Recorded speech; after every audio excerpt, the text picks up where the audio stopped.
warahmatullahi wabarakatuh. Perkenalkan, nama saya Gina Puspitasari dengan NIM 192102441. Di sini saya akan memaparkan materi pertama, yaitu masa pemapanan tahun 1965 sampai 1998. Pada masa ini dapat mewadahi kehidupan sastra Indonesia tahun 1965 sampai 1998 dengan alasan pada masa itu terjadi pemapanan berbagai aspek kehidupan sosial, ekonomi, pers, politik, dan pendidikan yang dampaknya tampak juga di bidang sastra. Pada masa itu, ilmu sastra Indonesia tampak semakin mapan di Fakultas Sastra. Penelitian makin marak di mana-mana dan penerbitan berlimpah ruah. Memang ada juga pembatasan dan penekanan di sana-sini, tetapi secara keseluruhan berkembang mapan. Masa pemapanan tahun 1965 sampai 1998. 1. Majalah Horizon. Setelah melewati bulan-bulan ketegangan untuk penumpasan PKI, maka pada bulan Juli 1966 mulailah kegiatan budaya berupa penerbitan majalah Horizon di bawah pimpinan Muhtar Lubis, sedangkan redaksinya adalah HB Jasin, Jaini, Taufik Ismail, Sohukjin, dan DS Mueljanto. Materi selanjutnya akan dilanjutkan oleh rekan saya. Warahmatullahi wabarakatuh. Perkenalkan, nama saya Muhammad Reja Apriansyah dengan NIM 1921024. Di sini saya akan menjelaskan mengenai masa pemapanan yang sub kedua, yaitu sastra dan Hans Bogjassin atau HB Jasin.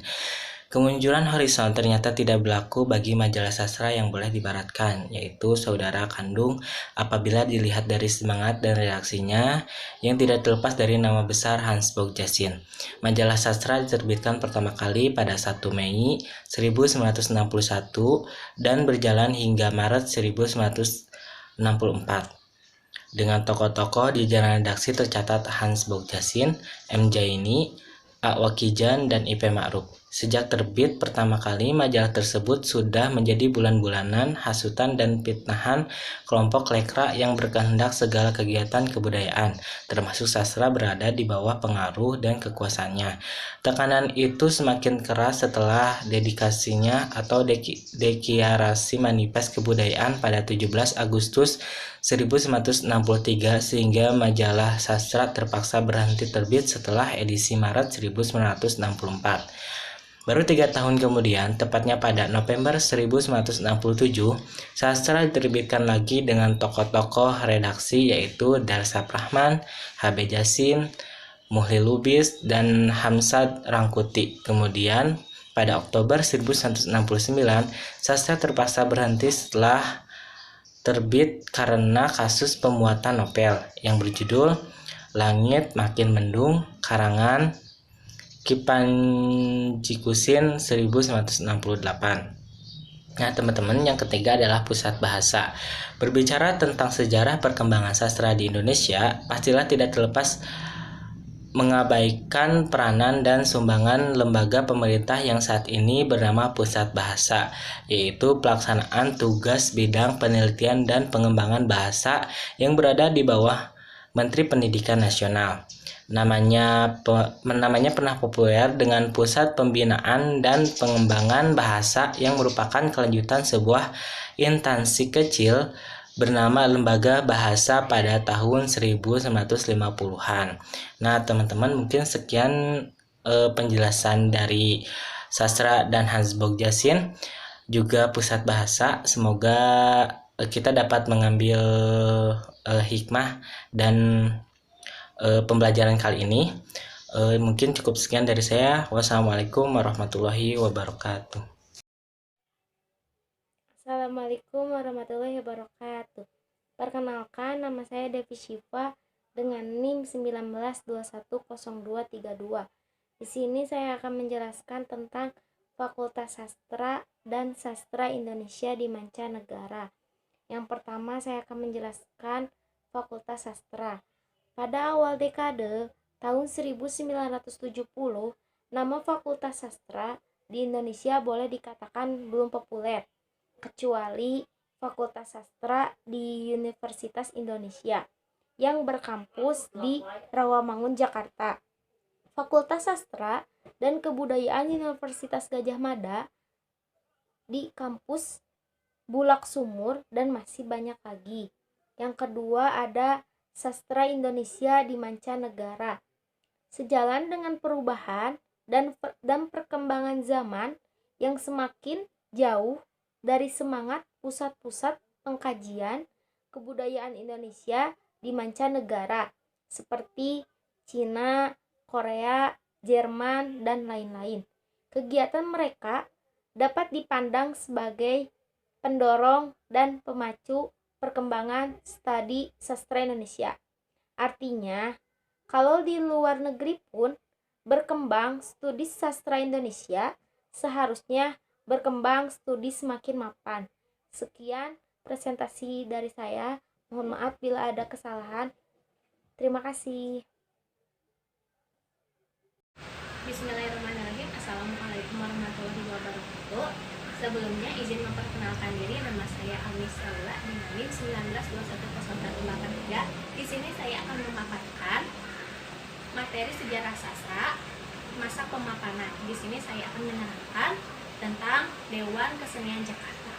Nah, Dewan Kesenian Jakarta atau DKJ pada tahun 1970-an, Gubernur DKI Jakarta Ali Sadikin pada 3 Juni 1968 terdiri atas 25 orang seniman budayawan terkemuka. Tujuannya adalah untuk merumuskan konsep pembangunan budaya yang memberi ruang gerak leluasa bagi seniman untuk menyuarakan pencerahan bangsa.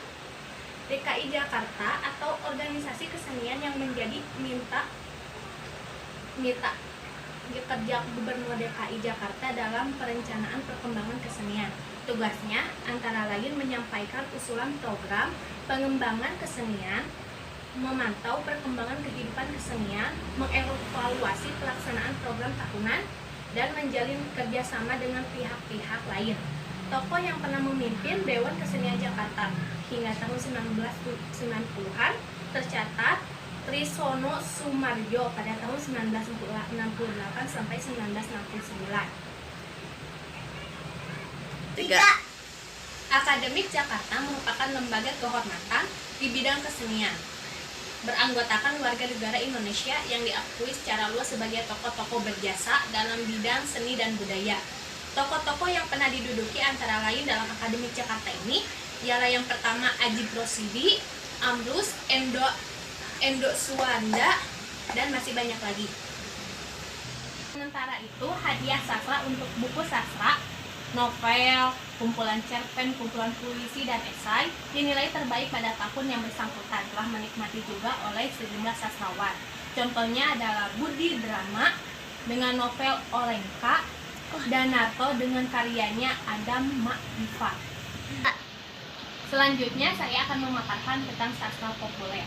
Nah, sastra populer adalah sastra populer pada masanya yang banyak pembacanya, khususnya pembaca di kalangan remaja. Sastra populer ini menampilkan permasalahan kehidupan secara intens. Sebab demikian, sastra populer akan menjadi berat dan berubah menjadi sastra serius. Sebutan sastra populer mulai merebak setelah tahun 70-an. Sering pula sastra yang terbit setelah ini mempunyai fungsi hiburan belaka, walaupun bermutu kurang baik, tetap dinamakan sebagai sastra populer atau sastra pop.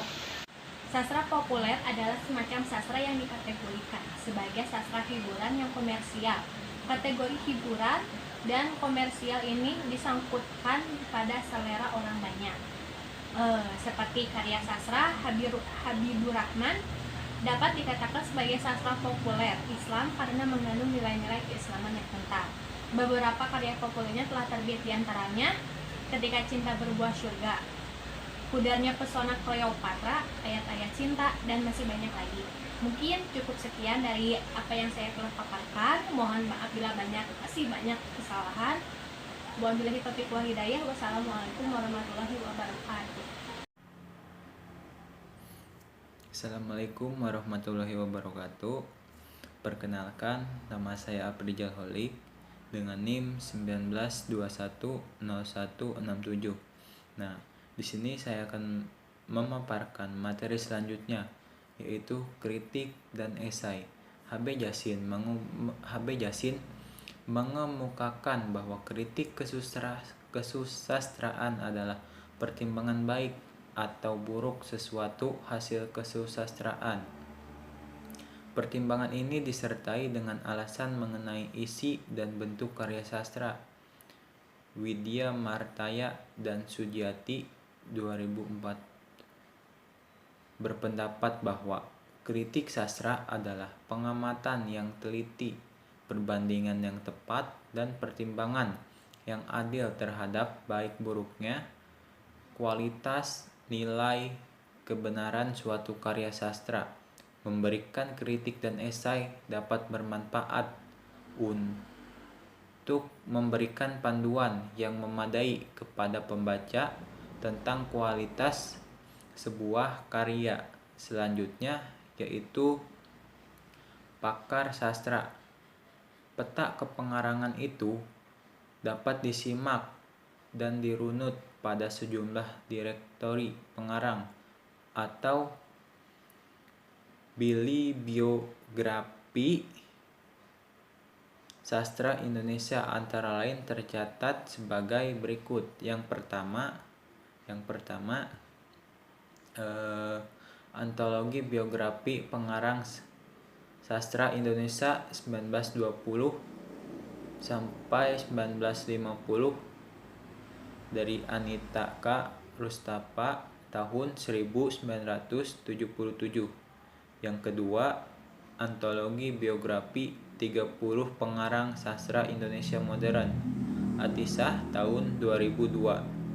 Yang ketiga, Biografi Sastra Indonesia, Pemasuk NST tahun 2001. Nah, mungkin sekian pemaparan materi dari saya. Wassalamualaikum warahmatullahi wabarakatuh.